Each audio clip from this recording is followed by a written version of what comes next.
don't know if you know this, but I'm your girlfriend. Eavesdropping.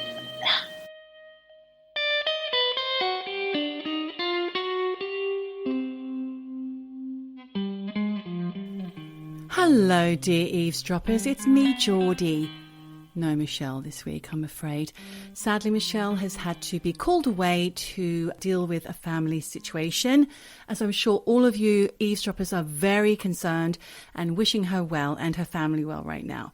But what we've done for you is put together a little pick of the Patreons, if you like. So some of you who are listening will be patrons and will have heard all of these episodes because you get them when you pay a little $1 or $2 when you enter the Patreon cafe. You've heard us talk about it before. It's a thing. People go to www.patreon.com/eavesdropping and they just go ahead and sometimes they give us a tip or they put a little bit of money in the slot just to encourage us to continue, because we've never left you alone for a single week since we started in 2020, November 2020. So what I'm going to do today is just do some snippets of some of the extra dropping episodes that we've done. So what you're going to hear today is a selection from 4 episodes over on Patreon.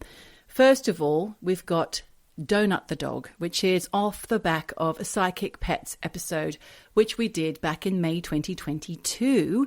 And you'll hear me struggle to describe the 6th sense. That's fun.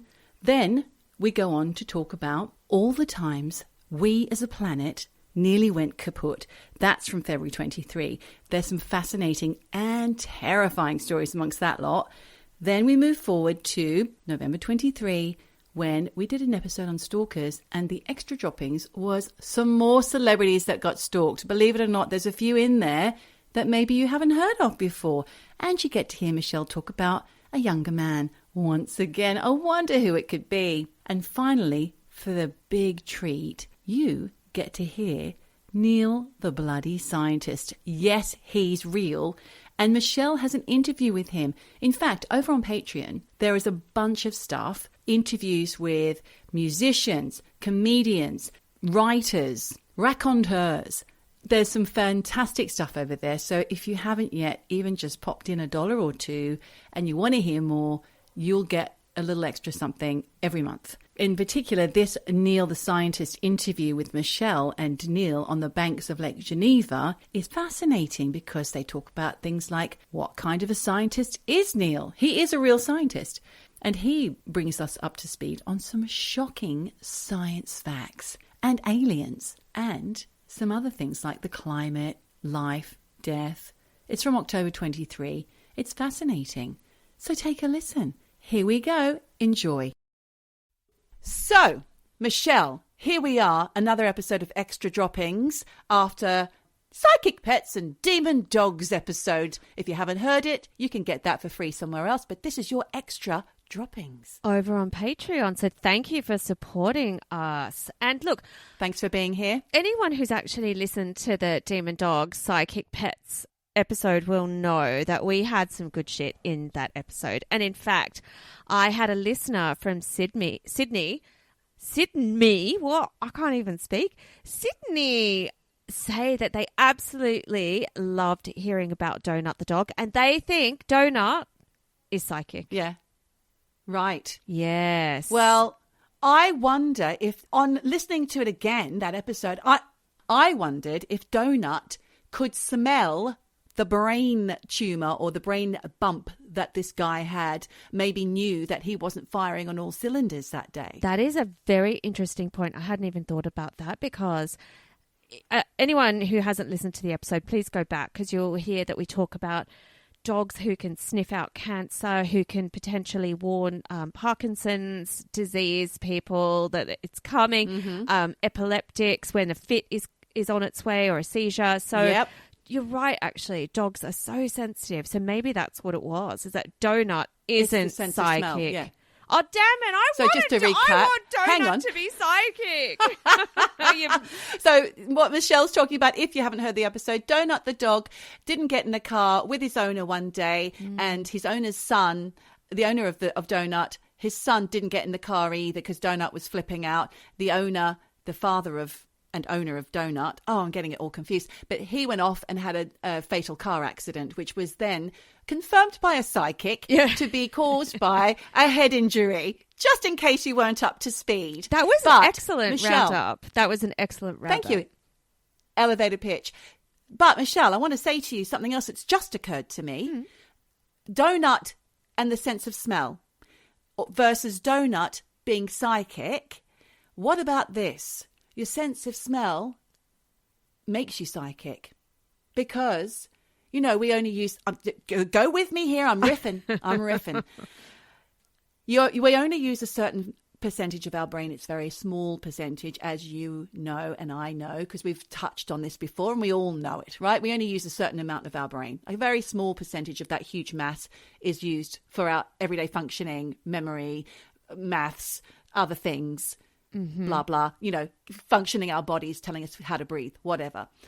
But the bits that we have not learnt to use yet or have forgotten how to use, and I think there's a lot that's been forgotten since our caveman days, and I think that's how dogs function on their senses, really alert to their senses, whereas we've got our heads in phones now, so we're losing senses by the day, I reckon. I agree. Perhaps it's the sense of smell just gives you another insight, more of a sense, like a sixth sense. It's not a sixth sense, it's one of the five. I know that. What I'm trying to say is, does it contribute to the sixth sense? Say, seeing, hearing, taste, smell, and touch, they all contribute to making us psychic or giving us the sixth sense. But we're not fully functioning on all those five senses. It's a great theory. And why I sound like a madwoman, I know. No, but why couldn't it be that? I mean, there's no conclusive research or evidence or answers, so why not posit that as a theory? Why not? Let's posit that. I just really want a donut to be special, but maybe donut's not. I don't know. Maybe he is, because he saved one person's life. It could have been 3 people dead in that car, and he saved his own life and the son of the guy who died that day. And we haven't yet had any listeners get in touch to tell us, when their cat told them when there was somebody in the house, or their cat was sensitive to a ghost in the house, or something like that, or their rabbit, or whoever. So that will be interesting when that starts rolling in. Yeah, absolutely. But completely off last week's topic, I did have another listener say how much they enjoyed the Joe Cinque episode. And that your research was so much more than what they had heard on other podcasts. So, so just a little tooroo-hara to you. She's like, I know about this case, and Geordie went into so much more depth than I've heard on other podcasts. So amazing. Well, we do say that we're fast and loose, but actually on this occasion I felt it needed more. And because I was reading the book and it was coming from the family's point of view, it made me want to go deeper. Yeah. So well done. Well done to us. Thanks. Thank you. Well done, me. Well done, you. Smashed it. We smashed it. We smashed it. Smashed it out of the park. Smashed it. Now, Michelle, we've just been talking about scams, and last week we were talking about the balloons and the train derailments. Yes. Right? So I was really interested while I was doing my research in all the times that we almost killed ourselves as a planet. Oh, wow. Okay, that's dark. Yeah, it's dark. But this is what came up when I was looking into my part of the story, which was episode 8, season 3. Mm-hmm. Season 3 or season 4? 4. We're on 4. 4. We're 2023, and we're on season 4. Don't you get those mixed up? That confuses me. Numbers, they do confuse me. Mental dyslexia. Yes, absolutely. So this is what I discovered when I was looking into the balloons up in the sky that people have so many things to say about. I mean, we had just spoken about this eavesdropper. Was he an eavesdropper? A guy who contacted us. He wrote in. We love you, but it was weird. talking about Biden just doing it for fun. Of course, we had our patron, hello, Al Teggett. Hi, Al. Writing into us about high-altitude balloons as well. We're not going to talk about that right now. I'm going to tell you about a few times, like I said, where we almost went kaput. Woof. And it's more times than you can know about, Michelle, actually. It's more times than you know. It's funny because this is all quite end of the world stuff, and it seems a bit sci-fi because we don't ever really think the end of the world's going to happen, you know? But you don't know the times that it almost did. I mean, Well, we're always tell getting a bit me. nervous about it. Okay, well, I will tell you. Okay, for a start, there was the Cold War, which lasted from 1945 to 1990. You all know about that. Well, most of us do, who lived through part of it. So at that time, the scary thing that used to keep us awake at night, Michelle, as little 10-year-olds, was the fact that we were poised for mutually assured destruction at any given moment. And no one knew how close we were. So there was a load of nuclear scares that happened. And one of them was on June the 3rd in 1980 at 3 a.m. The Russian president's national security advisor, Zbigniew Brzezinski, received an emergency phone call warning him that a large US-bound nuclear strike was imminent. What? US-bound? Or was it coming from... Yeah, it was coming from the US. A US-based nuclear strike was imminent. That was coming. There was this thing coming. So he was supposed to watch the board, and when it said, there's a nuclear strike's been launched by the US, he had to go into action and press their red buttons. Okay, this already sounds terrifying. It's terrifying. And this has happened a few times that you don't know about. The entire country's defenses were on red alert in minutes, and then Air Force bombers were prepared for taking off, and the nuclear missiles were all primed, ready for launch. But then they discovered that it was a false alarm. And then the counterattack, all poised, ready to go, whoop, whoop, whoop, whoop, it was called off. It later emerged that there was a single malfunctioning computer chip Oh, fuck. at the Pentagon that was to blame. So it was nearly the end of the world Exactly. because of a dodgy computer chip. Yes. I mean, you do have to think it could be that easy. It could be that quick. It could be. I mean, you would hope that someone would get on the phone and say, Just "Mate, checking. did you just launch a missile? I just want to check before I blow up your whole entire country and destroy the world." I don't think that's how it works. I think they just can't rely on each other to tell each other the truth. Because we were talking, weren't we, about the crows, about the invisible war that's going on in our skies as we Yes. speak. Yeah. They're watching all the time. They're launching things all the time. They're hiding things from each other all the time. And they're putting things up there to They are. see all the time, just to see what can slip through the net. So anyway, there's another one. In 1983, just after midnight in September, Soviet officer Stanislav Petrov, he was in charge of a command center near Moscow when one of his computers began sending him warnings that 5 American intercontinental ballistic missiles were quickly incoming. So Petrov was to inform his higher-ups. That was his job, to let them know that there was an incoming attack. Mm-hmm. And that would certainly result in the mutually insured destruction of both the United States and the USSR, as it was known at the time. But Petrov decided not to call in the warning against all his better judgment. And it's a good job that he didn't, because, again, it was a fucking systems malfunction caused by a rare solar alignment messing with the Soviet radar satellite that had transmitted the false alarm. First of all, can you imagine being that guy? Yeah. Think, do I? Don't I? Do I? Don't You're I? there Yeah. on night shift. You probably just had a cup of coffee and a donut. Feet up on the desk. Fit on the desk. Maybe you're reading Judy for Girls. I don't know what you're reading at that Russian time version. of night. The Russian version. And you're just thinking, yeah, whatever. You're doing the crossword. Then all of a sudden, you Whoop, get this. whoop, whoop, whoop. Yeah. Can you imagine the fucking pressure? But also, I wonder what it was that made him think, no, not going to report this in, because it could have gone either way. It was a 50-50. It could have. You could have just gone, oh, right, shit, press that button. Yeah. But he was in charge of, his own life and his family's life and his own country's life. He had to be sure. And something was in the back of his mind just saying, this ain't right.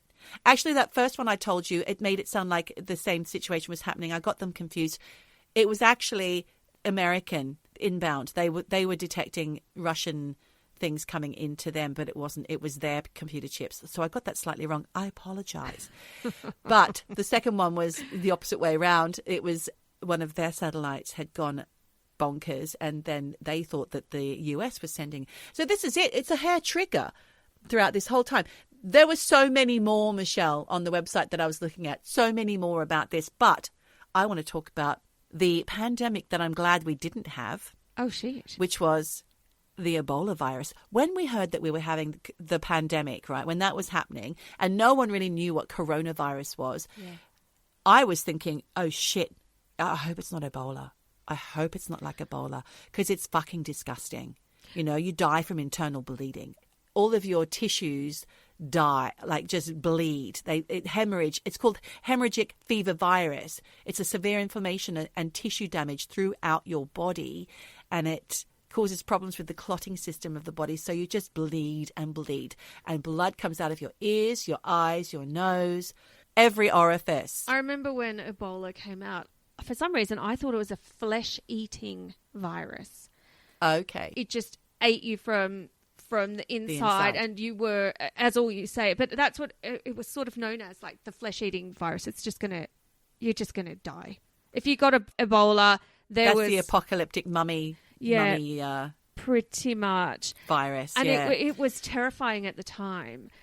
I mean, it's funny how these things I don't even think about Ebola anymore. You just think it's gone away. No, well, you should, because it's still around. And no, it's not gone away. It doesn't go away, unfortunately. It kills in the first 2 weeks following the first symptoms. You're fucked. You are fucked. Yeah, there's no comeback. Just think we got off lightly with corona and what's it called? COVID.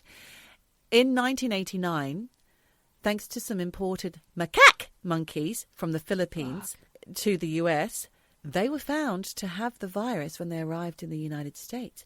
They were sent to Virginia for lab testing, and all of them suddenly died from a suspiciously Ebola-like virus. But the monkeys or the lab technicians? The monkeys. The monkeys. Right. To make things worse, blood samples from a number of researchers who'd come into contact with these macaque monkeys also tested positive for the virus. Can you imagine? You that's your job. You're testing monkeys. And then you're dead. Exactly. Then you've got a flesh-eating Ebola virus. Well, eating your face off. The thing is, luckily for these researchers and for the rest of the United States and the world, that particular strain of Ebola that killed the monkeys wasn't harmful to humans, thankfully. But it did demonstrate how badly prepared the world would be for a pandemic. And that's why there's been practicing ever since. Well, even before that, there's been practicing for a pandemic. Who's practicing?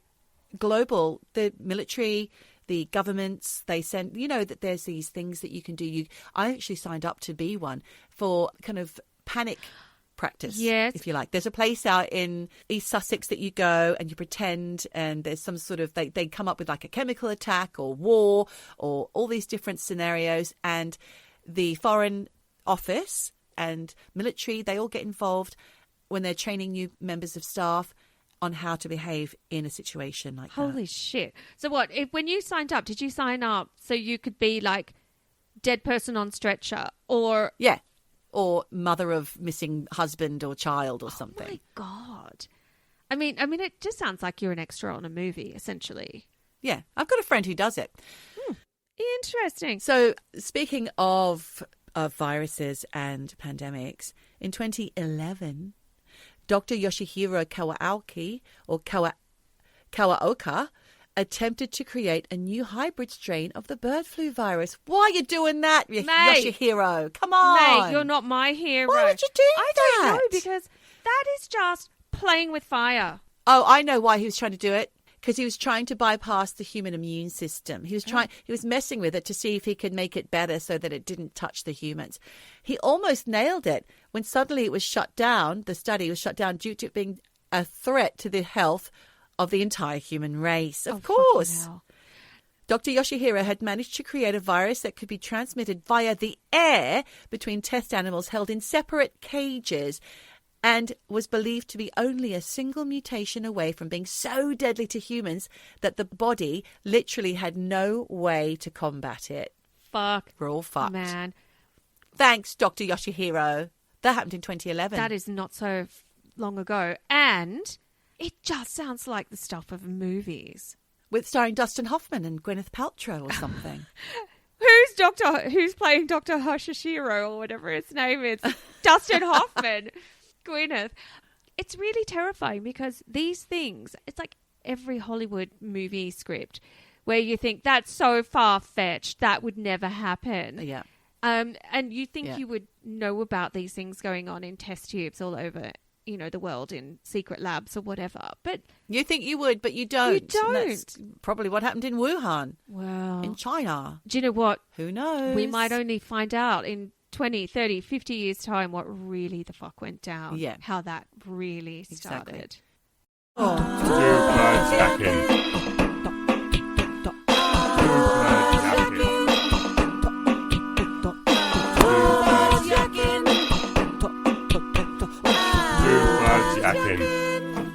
Drop it. So this episode of Extra Dropping is in kind of like response to our recent Stalkers episode. We had so much more to say on that. We did. Celebrity stalkers. Michelle talked about Madonna. Yes, I did. And the time she got stalked, who I do feel in the end he was just a little bit mentally unwell. Poor guy. And he got shot. I mean, he did take a dip in her pool and throw his bags over like he was moving in and threaten to slash her throat. So, I mean, it wasn't all innocent. That's not nice. That's unnecessary. No, but maybe he just was off his meds. I don't know. Maybe. But there are other tales of stalkers in the celebrity world. I mean, there's been murders and all sorts. We have covered other episodes. But I recently found out that Olivia Wilde had a stalker. The actress stroke director. And she recently separated from Ted Lasso star Jason Sudeikis. They have children together. They separated. She went off with Harry Styles. But all the while, she had to take out a 3-year restraining order on a guy who was stalking her and their children and Jason Sudeikis as well. No. This guy was 30 years old. His name was Eric Nathaniel Fuss. What? That's spelled Fuhs. Fuss. He would show up at their house, leave notes claiming that they were in a relationship. So what did they say? Something like, "Hi, Olivia, just so you know, you're my girlfriend. I'm your boyfriend." In case you forgot. Just in case you didn't know. Yeah. I've decided we're together, okay? So deal with that. So he'd leave notes, and she had security footage of him, and some of the notes were chilling, they say. But that is all the information I can find. It threatened her and her ex, Jason Sudeikis. But now she's got this restraining order so she can relax a bit more. But how do they even know where she lives, number one? And how do they get in? People have ways. I'm not sure if she's still with Harry Styles. I think so. I think they aren't. Oh, they're not? That was long gone. No, that's well and truly over. Well, he wrote that song about her, the big one, Holding Me Back. Dun, dun, dun, dun, dun, dun, dun. That was all about her. Yeah. In this world. One that just... Oh. That one. I found him very attractive in that video, in that red jumpsuity thing where he's dancing around. I do find him very attractive in general. Style. I like the outfits. What about the face? He goes out there. The face. What about the face? I don't care for the face. No, it's not an unattractive face. It's an attractive. It looks like somebody from Take That, but back in the 90s. Not for me. Well, I mean, it was the 2000s. No, 2010s when he was all X Factored up and got his big break. Well, see, I missed all this, Michelle, because I don't watch X Factor. Well, I told you I went to the X Factor final. Well done. My friend was doing the music on the X Factor shows. He got me in. I had front row seat. And I saw drooling them. over a 16-year-old Harry Styles. That sounds disgusting, but... It was probably the truth, though. But you know what? It was like wildfire. Everybody was so obsessed with that show and these 5 good-looking lads who were just... babies. So, yes, let's not talk about the age, but just talk about the fact. You're making me sound evil and horrible. But the fact that they were just... so full of life and so charming, so energetic. He was particularly charismatic. Everyone thought he was the next Mick Jagger. Obviously, he's really played on that. And I still think he's great. Great. Great. I'm glad to hear that. Well, I mean, I've got loads of celebrity stalking tales. Are any of them Harry Styles? Is it you No. chasing after a young man called Harry Styles? Harry, I love you. I don't know if you know this, Harry, but I'm your girlfriend. No. Hey, Harry, see you at home later. Yeah. Do you want some Chinese chicken? I'll make your favourite. Pop that in the microwave. No, I'm not Harry Styles' stalker, but do you know what? I could be. I couldn't be. I don't have time. I wonder if he likes things like popcorn chicken. Harry, should I pop your popcorn chicken in the microwave? Oh, yes, please do, love. Please do. I'd love that for my tea. I'm just flying back from Hollywood, darling. I'll see you at 9 p.m. Yes, please do pop the popcorn chicken in the microwave. Poor old Harry. No, look, I don't have anything on Harry. I mean, he's not even got a stalker. It's He bloody might Olivia do. Wilde. He probably does. He probably has many, just hasn't hit the headlines. This one, and we've talked about her before on the podcast, Gwyneth Paltrow. Yeah. See, Gwynny. Aussies do that. Dimmy. Yeah. Very Australian to say Gwynny. It's like a dimmy. Yes. Dim sum. Gwynno. We could say Gwynno. We could, but we won't. Let's not do No, that. we won't. Look, she had a long-time stalker called Dante. Great name. Yeah. Dante Michael Siu. Siu? Is that like Soiu. Soiu? Soiu. Sue? Sue? Sue. Siu. Soiu. He would send her gifts and sexy letters. Oh. And sex toys. Maybe even a travel pussy. I don't know. And, weirdly, he sent her a Weight Watchers cookbook. I mean, she's skinny. Like, what does she want a Weight Watchers cookbook for? Well, she's macrobiotic or whatever it is she is. I mean, she's not putting She's not Chinese buying, chicken in the microwave. No, she's not having the popcorn chicken in the microwave, and she's certainly not going to have the Weight Watchers margarine at 5 kilojoules a serving or whatever it is. No, she's eating an ice cube in a lettuce leaf. Anyway, he showed up at her parents' house as well. A little bit like what you said. How do they know? Yes. How do they find out the addresses? And he apparently said, I have a goal to marry Gwyneth Paltrow and take care of her. Take care of her. In 2000, he was found not guilty of stalking her because it went to court. He was not guilty, though. Not guilty by reason of insanity. Okay. Yeah. And I think he was actually committed to a mental health facility for 3 years. But despite all the stalker hoo-ha that Gwyneth went through 15 years earlier, same guy, 2016, and he's 67 at this point. Oh, God. He still was stalking her, and he was charged again by Gwynny for stalking. But again, Got off. he was acquitted. Yeah, he did get a lesser charge of attempted stalking by a Los Angeles Superior Court. At the trial, apparently, and this is the 2016 trial, not the 2001, she read out some of the 48 letters that Dante had sent her. This is where it gets fun. I didn't really get to read any of them. They weren't published, which is a shame because I would have loved to read what Dante was saying. Just to see what kind of style he took and what kind of angle he was aiming for to win Gwynny over. I love you. I want to make you Chinese chicken till day I die.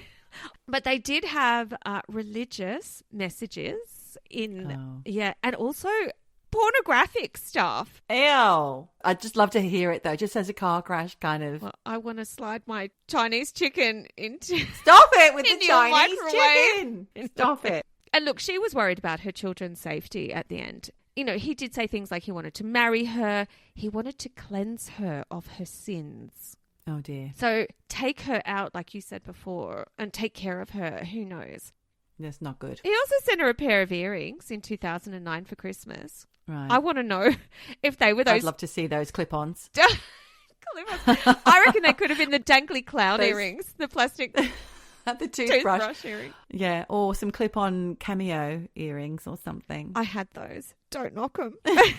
Jen bought us Of course you those. did. This is a quote from her. She said, I'm scared because the communications completely defy logic. It's a little bit like what Madonna had said too. And she said, I've been dealing with this for 17 years and with the communications with this man. So I think she's had enough. And then he got up in court apparently and just said he meant no harm and that his letters were a way of seeking forgiveness for the trouble he had caused her. And after the court dropped the charges, his lawyer, a woman called Linda Westland, she said she believed the jury had made the right decision. And, quote from her, she said, he just needed the right medication. He's completely lucid. But she did say he's also, in air quotes, a little different. And she added, he's special. In a good way? No. I don't think so. But, you know, he got off twice, basically. And the court didn't side with Gwynnie. I mean, they obviously, you know, she had the penis candle guy the exploding vagina Penis? candle.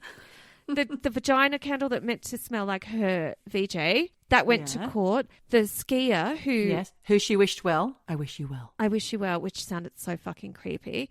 I mean, she won that one, even though I don't know about that. I think the court were on her side, but not on this case. So, yes, that was Gwynnie Stalker.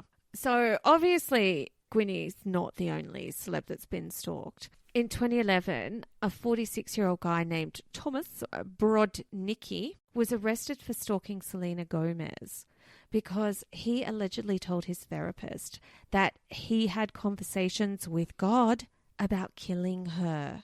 Oh, no, that's not what you want to hear. No.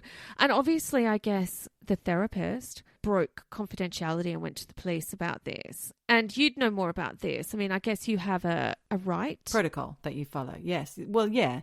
If you intend to harm others or yourself or terrorism, things like that, money laundering, that's in the contract. Those things are no... Basically, you have to break the confidentiality. So basically, if you go to a therapist and you confess to the therapist that you murdered are somebody, engaging in terrorist, well, that's a grey area. If you've murdered somebody, it doesn't have to be reported. If you intend to harm someone, yes. Oh, wow. So if we're thinking about The Sopranos, I mean, he was always veiling like all the stuff he was doing with language, but yeah, interesting. Okay. Well, look, this guy had gone and told his therapist he had conversations with God about killing Selena Gomez. But it did go to court. See, in that moment, I would have just... Having conversations with God, that's delusional. And about killing, that's potentially a psychotic break. So this person needs... help. Immediate help. So that kind of thing is definitely... It's an ethical situation where you'd need to break confidentiality, yeah. Well, obviously, you know, this guy's maybe, like you say, he's going through something. And the case did go to court and it was dropped because it went to a court in Los Angeles.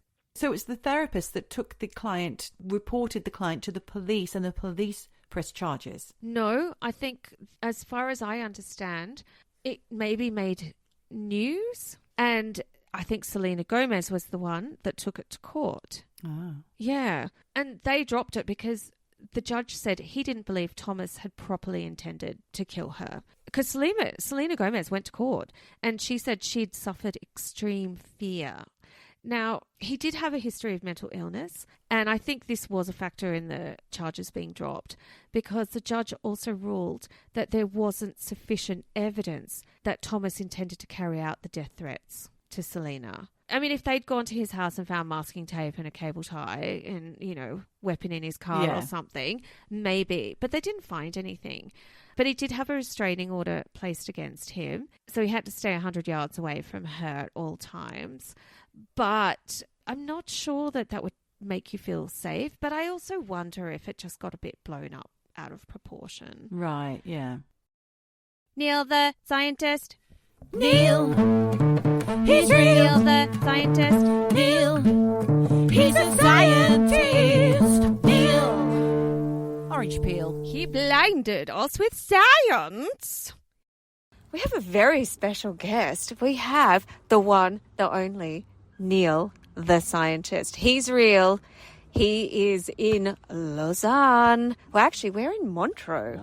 We're in Montreux in Switzerland. We're on the shores of the lake. Now, if you can... Yeah, you hear that? They're playing beach volleyball. That's how it goes here.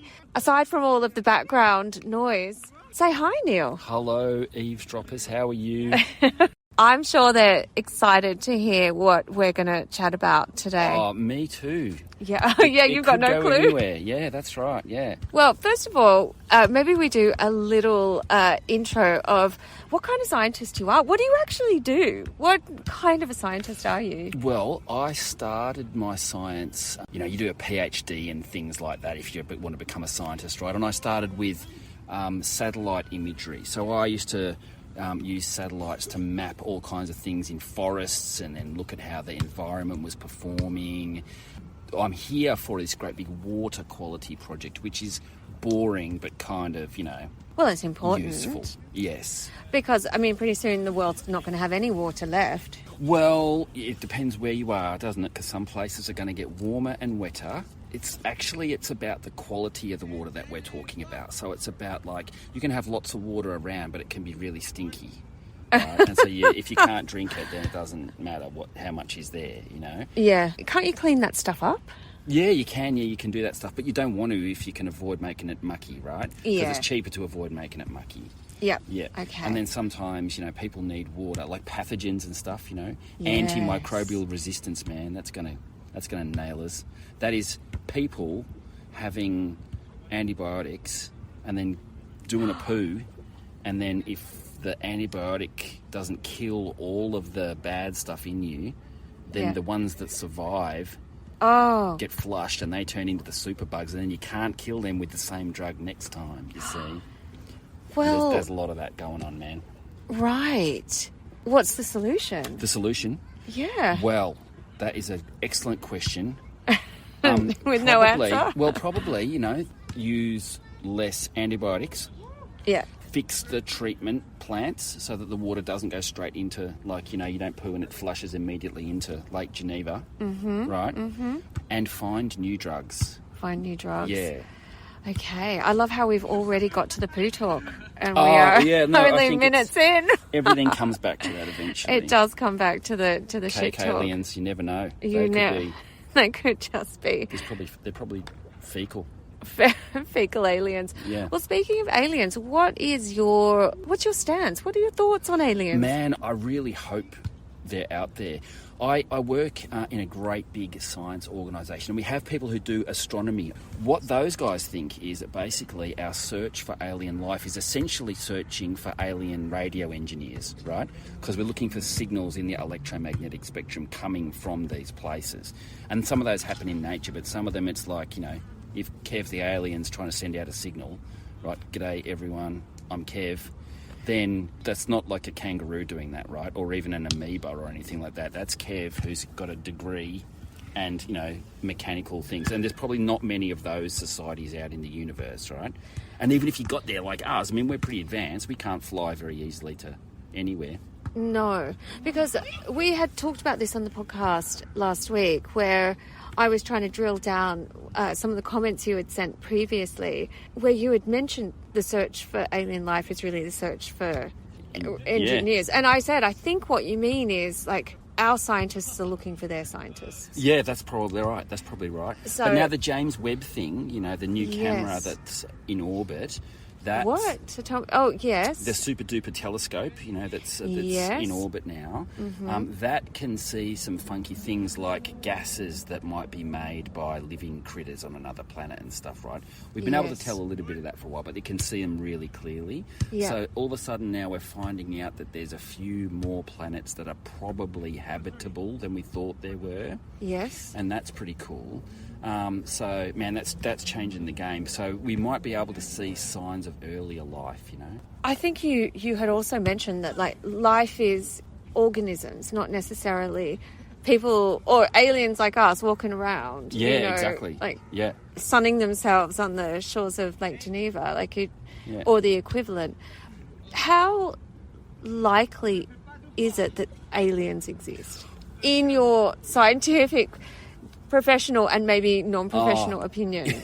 I don't know. It all gets mixed up with me, but there are so many stars, and you've seen, these amazing images from James Webb and other things now. There are just so many things out there that the chances of there not being life somewhere are actually really pretty low. Yeah. Right? Because we evolved, from whatever we evolved from, completely by chance. So if it's a 1 in a billion chance that you get life, well, we're seeing billions of stars now, right? So there you go. If there's 1 in a billion, so there's probably still a billion other planets. There's like that ours. one. Yeah. There's one. Well, yes. At least. Good statistical reasoning. If it's 1 in a billion and there's a billion stars, then there's probably one. another one. That's correct. If it's one, but we're seeing 100, a billion stars. So there's probably a billion. There might be a billion other things out there, and it's probably just like slimy crap, or not many radio engineers. No, but if it is just slimy crap, do we really care? Do we really want it? Do we really... I mean, when we look at how beautiful our planet is and our Earth, and I mean, yes, we're fucking it up. Why do we care? Why do we care so much, in your opinion? There's something to do with people like to attribute a reason for life to have evolved, right? Okay. Some people like to do that. Yes. Myself, I'm kind of go, well, chance, right? It's not really a reason, except that exactly the right things happen at exactly the right time, and all of a sudden right? So people want to know about how we're here, right? And our universe, So we want to find out if everything else is just a dead rock, then it makes Earth even specialer, right? Yeah. And pretty amazing. But if there's other things out there, then it gives us a clue maybe about the conditions that life form under. And just what's around in our part of the universe.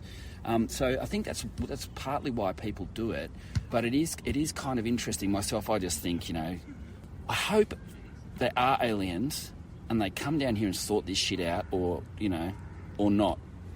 Well, give us some technology for giving us more water and more energy and all that kind of stuff. Yeah, exactly. Sort out the climate change bullshit, because you had said previously to me about the world might end in 2042. Exactly. So that's quite a terrifying thought. It's not that far away. No, that's right. We will still be alive. Theoretically. At this trajectory. Yep. Yeah. So 2042, when a massive asteroid or comet is going to destroy the Earth, what would you do? What's your... I mean, if you knew that we only had until 2042, what would Neil the scientist do to occupy his time knowing that there is an end? I mean, which is ridiculous because we all know there is an end. We just don't know when. Yeah. That is a great question. I think you just still have to keep doing the things that you love until you can't do them anymore, no matter what the end is like, right? Yeah. Now, that movie, Don't Look Up, is actually incredibly accurate in the way it portrays, I think, how we will respond to something like a big freaking asteroid coming down. And what I think we'll find is that, we, as a scientist, we can reveal so much about how our world works. And, scientists aren't dispassionate people. I started science because I love the world around me, and I like to tweak all the knobs and everything to find out how it works, right? Yeah. And we're not dispassionate people. We can reveal so much about how the world and the risks and how to operate things and whether things are going good or bad or whatever. But action is that next level, and action only comes in two ways, right? When everyone gets on board with something and says, this has got to happen, this is crap, and then the politics of stuff. And we've got this new thing in the mix in modern world, which is corporations, because they're just so big and so powerful now, right? And so in the mix of all of that, you've got to think about, climate change, man. We've known about that for 50 years, right? Yeah. And we can measure it really, really accurately. I was down in one of the offices that I have, that I can access. They have these cans of air that they've been collecting since 1978, right? Really? This place called Cape Grim in Tasmania. So they've got this amazing record of how the atmosphere changes. We know how it changes, right? Yeah. But we're doing jack shit about it because the petrol companies are not really able to switch really quickly, and people are still resisting in some ways and stuff, and we can all see the impacts of that, man. Yeah, and I think too, we were talking about, off mic, we were talking about cars and, making choices of like petrol cars versus, EVs. And I mean, me included, it's not a simple switch when the infrastructure is not there for it. No, exactly. And so you want to do the right thing, but you can't do the right thing always. Well, you just got to do everything you can, right? And if you're in a position to do more stuff, then that's awesome. One of the things I think that stops people making decisions is they think that, like with electric vehicles, for example, the people who've talked to me have said stuff like, well, have you seen the conditions of the people who are mining the lithium in some places, right? That's a disaster for those. And it's probably true. But I think what you've got to do is, right, you've got to rank your impacts and you go, what's killing me next? Right, and at the moment, right, it's climate change, right? Climate change is the big bugger, and a lot of lithium is mined very responsibly and very lucratively by people in Australia and stuff like that. And there are always shonky miners and stuff everywhere. And but the lithium directly is for the batteries. For the batteries, that's right, yeah. And so you've just got to try and address the impacts that you can take care of. Yeah. The big ones as early as you can and do as well as you can, and you won't always get it right, you won't always make exactly the right choices, and we're all learning more and more about how to deal with these things. Just do the best you can. That's what we can do. I think that's all anyone can do. It's just the best thing in the moment, because everything changes so fast. It does. I mean, I always talk about on the podcast how I see with my own eyes the melting of the glaciers, the disintegration of the glaciers. And pretty soon, there won't be skiing. There won't be any glacier left. And, everything that we've relied on in terms of hydropower and just for fun, skiing, like they're going to have to come up with new ways for people to do that. I imagine they're going to be, like fake grass. What do you call that? Like AstroTurf. AstroTurf. That, but deeper and softer and fake snow, and they'll just cover mountains with that shit, and then that's what you'll be skiing on in the future. And your kids will go, wow, Granddad and Grandma used to ski on real snow. I think Dubai is having the Winter Olympics. No. Yeah. What? Right, and they're doing this. I'm just checking this now, everybody. 2042. Oh, well, luckily we'll be pummeled by the asteroid before then. Yeah, but 2042 Dubai Winter Olympics. Now, for people who aren't familiar with Dubai, it's a desert. It's pretty hot, but they've got enough resources there that they can make a big freaking room with big freaking snow ski ramps in there.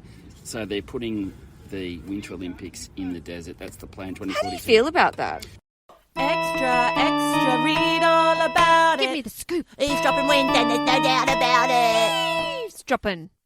Well, you may never find out what Neil thinks of that. Great question, Michelle.